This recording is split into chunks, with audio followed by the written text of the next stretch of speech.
Ya, buat teman-temanku semuanya, khususnya Anda yang sudah tidak mampu, tidak sanggup membayar pinjaman online.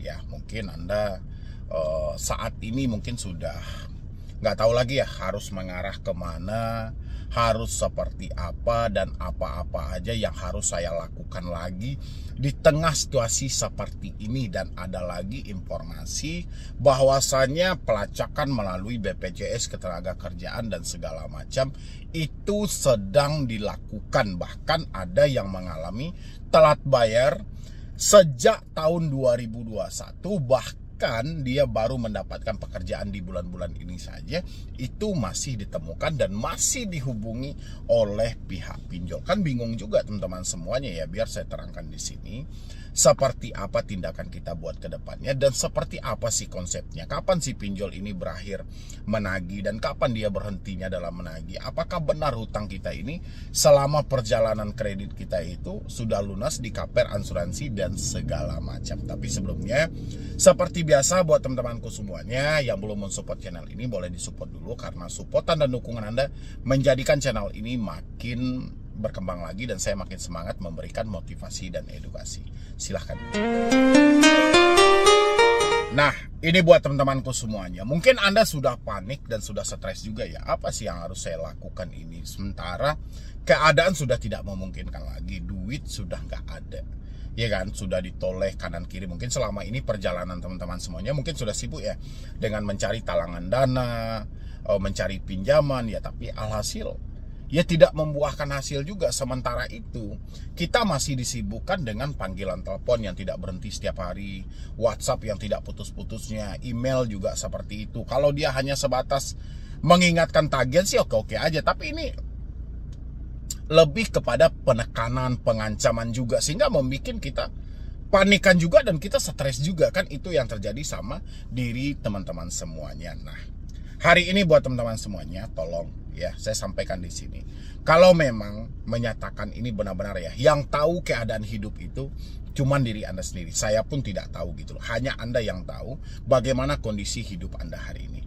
Kalau memang Anda sudah diantarkan kepada titik buntu banget dan buntu banget, Anda sudah tidak ada lagi dana sama sekali, tidak ada lagi aset yang bisa diperjualbelikan gitu loh.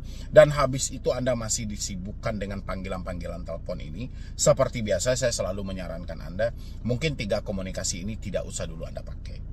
Ya, ini nggak ada masalah loh. Anda tidak menggunakan telepon, tidak menggunakan WhatsApp, tidak menggunakan email. Ini nggak ada masalah. Yang saat ini Anda gunakan ya, ini Anda buang dulu sementara. Ini nggak ada masalah. Demi keselamatan Anda untuk kedepannya. Kalau Anda masih membiarkan hal seperti ini, saya yakin banget keadaan Anda bukan makin membaik, keadaan Anda pasti makin buruk daripada hal ini. Ya, itu step awal yang harus teman-teman lakukan. Habis itu berdamailah dengan diri sendiri. Kalau teman-teman selalu kepikiran tentang apakah ada DC datang ke rumah, apakah ada kunjungan ke rumah dan segala macam, alangkah baiknya urungkan juga niat Anda untuk memikirkan hal-hal seperti itu. Saya sarankan juga untuk Anda jujur dan terbuka dengan keluarga. Ya, dan itu akan menyelamatkan Anda. Kalau Anda sudah praktekkan hal itu, saya yakin banget Anda sudah terselamatkan. Dan habis itu lagi, seperti yang saya sampaikan tadi, terjadinya pelacakan-pelacakan terhadap keberadaan si debetur. Salah satunya hari ini yang sangat disibukkan oleh teman-teman semuanya adalah tentang pelacakan yang dilakukan oleh mereka itu melalui BPJS Ketenagakerjaan. Bahkan beberapa pinjol legal bisa menemukan si debetur itu melalui BPJS tadi. Apakah data BPJS bocor? Kalau pertanyaan Anda apakah data BPJS bocor, 2022 lalu, kalau saya nggak salah, itu sudah bertaburan di dunia maya gitu loh, di internet ya, bahwasanya data BPJS ini memang bocor. Ya, kalau itu pertanyaan Anda. Tapi kalau Anda berpikirnya, saya baru kerja ini bang, saya baru kerja 5 bulan atau 7 bulan ini ya, tapi kenapa debt collector masih tahu dengan nomor baru saya, tempat kerja saya gitu. Kalau hal-hal seperti itu ya bisa aja dia mencari informasi-informasi dari kontak darurat, dari orang sekitarmu, itu bisa aja ditemukan ya. Jadi nggak usah heran teman-teman dengan hal itu semuanya. Bukan berarti Anda dilacak melalui BPJS Tenaga Kerja juga, enggak gitu loh. Tapi kita lebih ke positive thinking aja. Dan habis itu lagi, sering juga saya dengar dari teman-teman semuanya, bang, kapan si pinjol itu berhenti menagih ya. Kalau pertanyaan Anda kapan pinjol berhenti menagih, sebenarnya mereka akan berhenti kalau perkara ini sudah selesai. Kalau Anda sudah membayarkan hutang Anda, mereka akan berhenti menagih. Karena sesingkat pengetahuan saya dari dulu sampai sekarang saya mengedukasi, tidak ada batasan tertentu untuk debt collector menghentikan penagihan atau tidak melakukan penagihan lagi terhadap si debitur. Tidak ada batasannya. Jadi kalau Anda berharap mereka berhenti melakukan penagihan terhadap Anda, ya bayar hutangnya. Tapi kalau Anda belum melakukan pembayarannya, sampai kapanpun Anda akan tetap ditagih. Ya, sampai kapanpun. Jadi kalau ada yang bilangin 90 hari bang ini berhenti, yang berhenti itu pihak internalnya. Pihak eksternalnya tidak. Pinjolnya tidak melanjutkan penagihan lagi, tapi datanya dilimpahkan ke OJK, tapi pinjol tetap menyuruh pihak ketiganya untuk melanjutkan penagihan tersebut. Jadi nggak ada ceritanya hutang Anda selesai.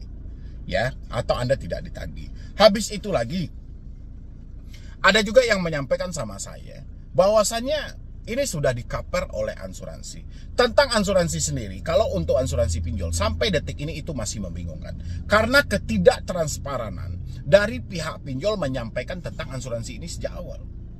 Ya, pinjol tidak terbuka loh tentang asuransi ini, sehingga kita diminta meraba-raba dalam hal itu.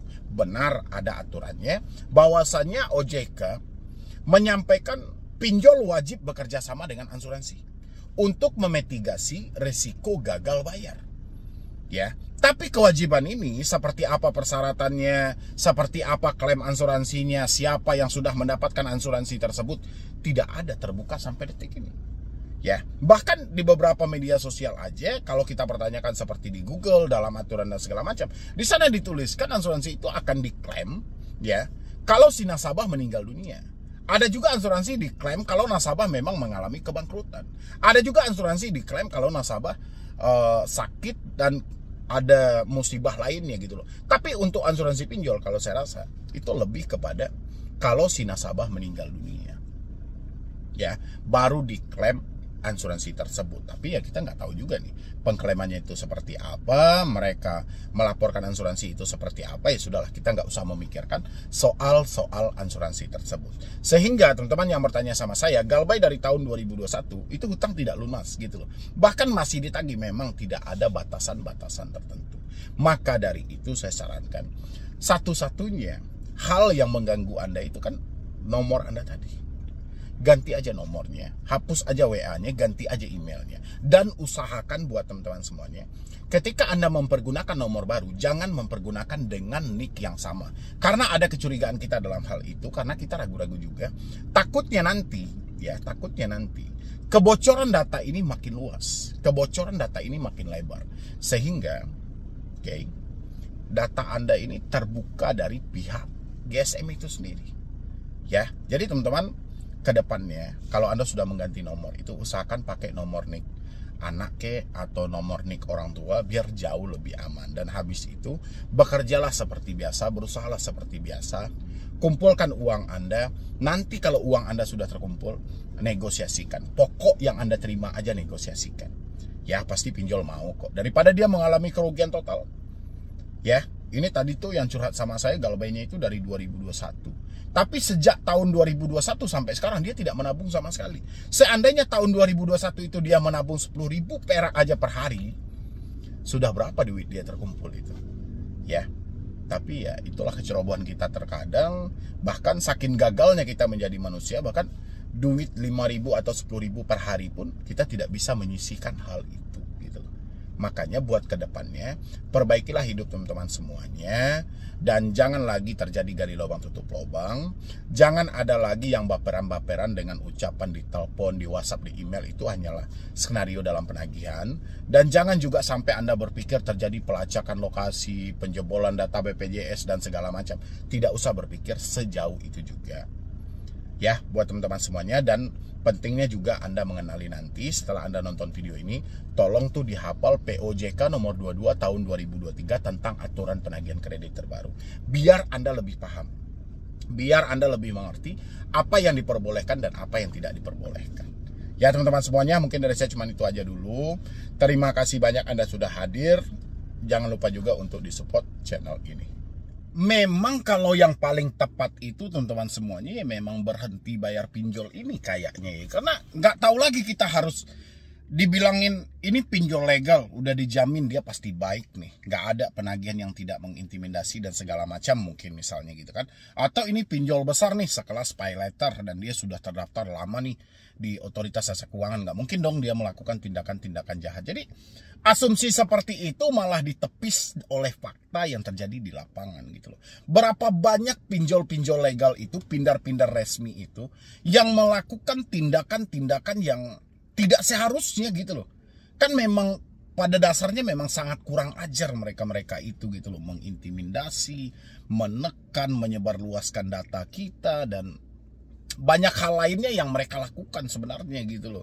Harusnya ini kan sudah menjadi PR besar oleh otoritas jasa keuangan dan pemerintah RI juga untuk membenahi hal ini lagi gitu loh. Ini kalau hanya dibiarkan seperti ini saja terus-menerus, ini akan lebih banyak lagi memakan korban. Nah, kali ini buat teman-teman semuanya, terutama untuk Anda yang pernah diintimidasi, untuk Anda yang sudah pernah dicaci maki dan dihina oleh pinjol legal, saya pengen dengan sejujur-jujurnya Anda tolong ketik di dalam kolom komentar nama aplikasinya dan seperti apa cara penagihannya. Tolong teman-teman semuanya, kita viralkan hal ini. Ini nggak bisa kita biarkan terus-menerus seperti ini gitu loh. Ya tolong Anda ketik semuanya di dalam kolom komentar. Tolong semuanya Anda perhatikan di layar Anda semuanya gitu loh. Ini tindakan yang tidak layak sama sekali gitu loh. Semuanya diancam, disebarluaskan data melalui media sosial, dipermalukan, dihubungi tempat kerja gitu loh. Sampai diancam mau dihilangkan segala. Ini sudah tindakan pidana. Ya, pertanyaan saya hari ini, pihak kepolisian mampu nggak sih untuk membongkar hal-hal seperti ini, atau malah dibiarkan aja dulu gitu loh. Seakan-akan ini kita yang bagian bawah ini tidak terlalu penting ya. Kita diintimidasi loh, benar sepihak ini adalah kesalahan. Murni ini adalah kesalahan karena kecerobohan kita tadi, kita meminjam di pinjol. Ya, ini kan ketidaktahuan kita semuanya. Kalau kita tahu sejak awal akan terjadi seperti ini, mungkin orang-orang itu tidak mau meminjam gitu loh. Ya, tapi ini seakan dibiarkan. Bahkan, ya, ini untuk bapak-bapak yang ada di kepolisian, di Polri dan segala macam. Tolong dong Pak, ditindak-tindak juga hal-hal seperti ini. Bahkan banyak juga sebagian dari anggota kepolisian yang terjebak di pinjaman online dan mengalami tingkat ketakutan yang sama. Ya, jadi semuanya itu sudah merembes kemana-mana karena iklannya itu memang tipu muslihatnya ini sangat pintar. Dia menjanjikan bunga sekian, menjanjikan surga yang luar biasa, menjanjikan hal-hal yang pokoknya nggak ada yang sulit gitu loh. Yang penting Anda tinggal minjam aja, nggak ada yang sulit. Itu bagi si pinjol. Faktanya, begitu orang-orang meminjam, orang-orang semuanya terkejut. Gitu. Ya, di tengah ekonomi lesu seperti ini, hal-hal wajar mereka tidak mampu bayar pinjol untuk sementara waktu. Kan mereka sudah dibebankan dengan denda. Kalaupun pada akhirnya mereka harus berhadapan dengan BI checking, itu kan sudah cukup hukuman bagi mereka. Mereka tidak bisa lagi berhutang buat ke depannya. Kalaupun ada hutang yang disubsidi oleh negara, ya itu pun mereka tidak bisa menikmati. Ini kan sudah hukuman. Kenapa harus lagi mereka diancam, diintimidasi? Ya, ini terkadang udah kehabisan kata-kata dalam hal ini. Memang lebih tepatnya itu ya, bukan saya mendukung tindakan yang tidak baik ini gitu loh. Tapi selain berhenti, apalagi yang mereka lakukan? Mereka paksakan di situasi ini, mereka gali lubang tutup lubang. Hutang mereka tidak akan pernah selesai. Memang yang paling tepat berhenti bayar pinjol, itu yang paling tepat. Apalagi di balik itu, putus semua komunikasi yang terhubung. Pergunakan muka tembok, pergunakan kuping baja. Ini yang paling terpenting, apalagi solusinya. OJK tidak memberikan solusi, AFPI tidak memberikan solusi, negara membiarkan hal ini gitu. Apa solusinya? Selain manusia itu sendiri yang mencari solusi yang terbaik buat diri mereka. Apa? Memang tepatnya berhenti. Tidak ada selama ini gitu loh. Apa yang dilakukan oleh pemerintah kita? Gugatan di Mahkamah Agung dikabulkan oleh MA. Menyatakan presiden bersalah, wakil presiden bersalah, ketua DPR RI bersalah, OJK Kominfo bersalah. Diminta semuanya yang bersalah ini untuk memperbaiki regulasi. Ya, diminta semuanya untuk membenahi aturan demi aturan. Tapi apa yang dilakukan? Yang dilakukan OJK setelah keputusan Mahkamah Agung adalah mengganti nama pinjol menjadi pindar. Ini yang dilakukan OJK. Tujuannya apa? Bukan tidak ada tujuan OJK mengganti hal ini. Tujuannya untuk tetap mengelabui, pinjol tetap beroperasi seperti biasa, namanya diganti. Ketika ada media yang menyebutkan nama pinjol OJK, ya enteng-enteng sambil senyum-senyum. Karena bagi OJK nama pinjol sudah kita pindahkan menjadi pindar. Ya, 96 ini peliharaan OJK. OJK sudah selamat dalam hal itu. Di mana-mana berita semuanya tentang pinjol. Sementara Desember 2024 OJK mengganti sebutan nama itu menjadi pindar. OJK mengalihkan hal ini, kalau masih sebutan pinjol berarti itu ilegal. Ya, karena pinjol ini yang ilegalnya, yang resmi ada di pindarnya. Cuman itu yang dilakukan OJK setelah hasil keputusan Mahkamah Agung hasil dari gugatan 19 masyarakat Indonesia itu. Nah, cuman itu.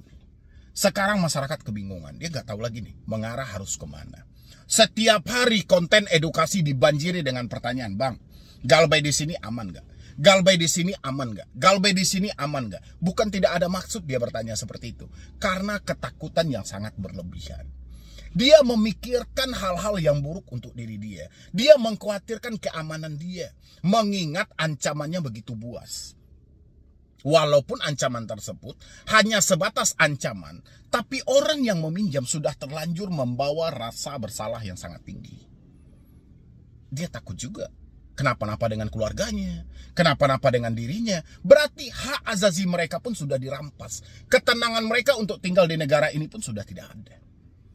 Di mana rasa kemanusiaan kita? Di mana letaknya keadilan yang beradab itu? Di mana letaknya keadilan bagi seluruh rakyat Indonesia? Di mana letaknya gitu loh. Itu yang saya pikirkan sampai detik ini. Bertaburan. Asalkan mereka sudah telat bayar, tidak mampu bayar, jangan harap. Kebun binatang, satu kebun binatangnya keluar. Bahasa tidak bahasa manusia lagi yang dipergunakan. Sudah seakan-akan kita hidup di zaman penjajahan gitu loh. Ya, mana yang paling kuat itu yang berkuasa. Jadi sehingga dia bebas menindas hal ini tanpa adanya hukum di negara kita. Ini ada apa lagi gitu. Apakah kita harus mendengar dulu misalnya satu daerah mengakhiri hidup, total yang mati semuanya sekian ribu. Apakah kita pengen hal seperti itu? Atau kita pengen semua media online ini dibanjiri dengan mengakhiri hidup gara-gara pinjol? Apakah kita menginginkan hal itu? Harusnya dari pihak DPR RI juga tolong ditindaklanjuti lagi tentang dugaan-dugaan yang telah ditemukan oleh KPPU kemarin. Coba dibongkar. Ini memang sudah terindikasi hal-hal jahat banyak banget di dalam hal ini. Ya, terutama jangan hanya melirik kepada pinjol ilegal. Pinjol ilegal sudah kita kesampingkan.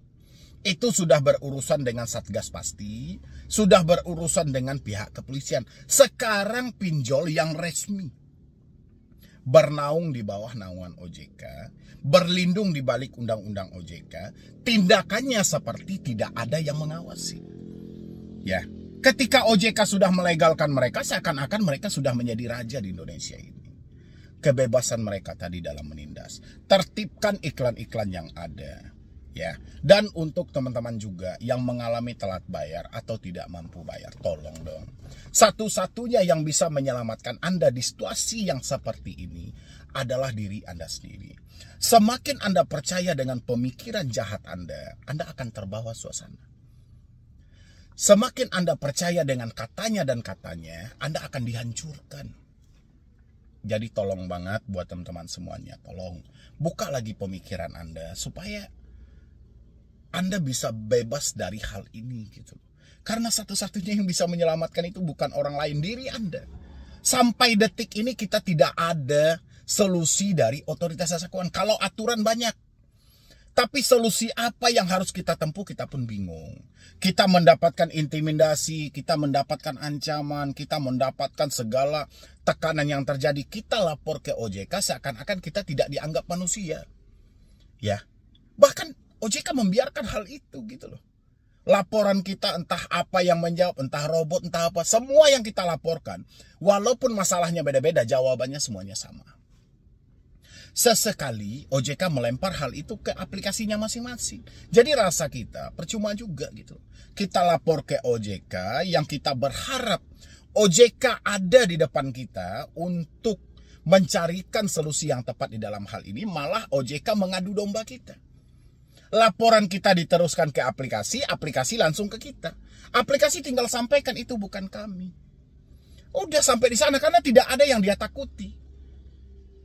Oke, paham teman-teman semuanya. Makanya saya kadang, kalau Anda bilangin, Bang, saya memang sudah tidak sanggup bayar, Bang. Saya memang sudah tidak mampu bayar. Nggak ada masalah, itu jawaban saya.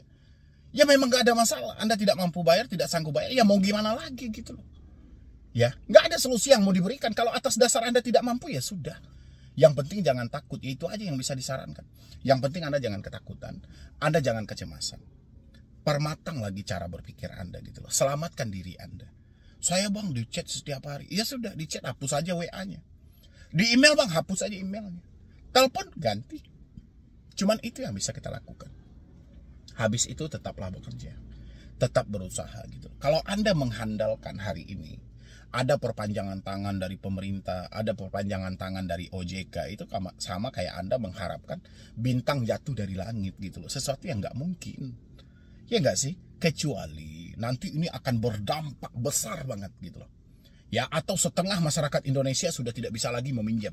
Itu baru dilirik. Ya. Perputaran ekonomi di dalam negeri itu sudah mulai melemah banget. Daya beli sudah berkurang, angka perputaran uang bank pun sudah berkurang. Itu pemerintah pasti melirik. Ya, tapi selagi Anda masih pinjam pinjol pun masih cc aja membagi semuanya, ya sudah. Ya, makanya buat teman-teman semuanya, please banget. Kalau Anda sudah mendapatkan ancaman, mendapatkan teroran, intimidasi dan segala macam, saya berharap ambillah keputusan yang tepat dalam diri Anda. Jangan Anda tunjukkan suatu ketakutan Anda, tapi ambil keputusan yang tepat. Langkah apa yang paling tepat untuk Anda lakukan? Kalau saya lebih sarankan, langkah yang paling tepat untuk Anda lakukan adalah tidak berkomunikasi.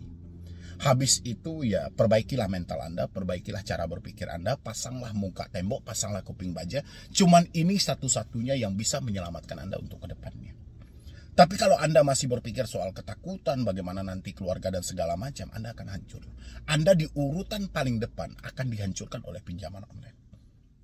Ya, mungkin dari saya cuma itu aja buat teman-teman semuanya. Mudah-mudahan video ini sampai kepada pemerintahan kita dan bisa membuka lebih lebar lagi pemikiran dia. Kapan perlu membentuk satu tim independen untuk menyelidiki ada apa ini dengan pinjaman online. Ada apa ini pinjol-pinjol yang legal, yang resmi ini. Kenapa masyarakat selalu mengeluh? Apa yang terjadi? Harusnya kan pemerintah seperti itu. Ya kan? Kalau saya menilai pinjol ini program gagal. Program yang tidak sukses. Sejak mereka ada sampai sekarang masalah aja gitu loh. Gak ada yang gak bermasalah. Bermasalah semuanya gitu loh. Kenapa ini malah dipelihara dan dibiarkan? Harusnya kan sejak awal sudah dibasmi. Karena sejak dilahirkan sampai sekarang gak ada yang gak bermasalah pinjol. Memang benar juga OJK menggeser namanya gitu loh.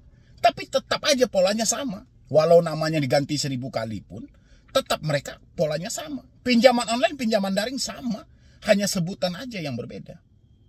Ya, itu ya teman-teman semuanya. Mudah-mudahan kita berharap ke depannya memang ada hal-hal terbaik, terobosan terbaik dari pemerintah untuk menyelamatkan masyarakat-masyarakat yang selalu diintimidasi, dianiaya oleh pinjol-pinjol resmi dari OJK. Dan teman-teman semuanya, rapatkan barisan Anda, pasang mental baja Anda, tidak ada yang perlu Anda takutkan.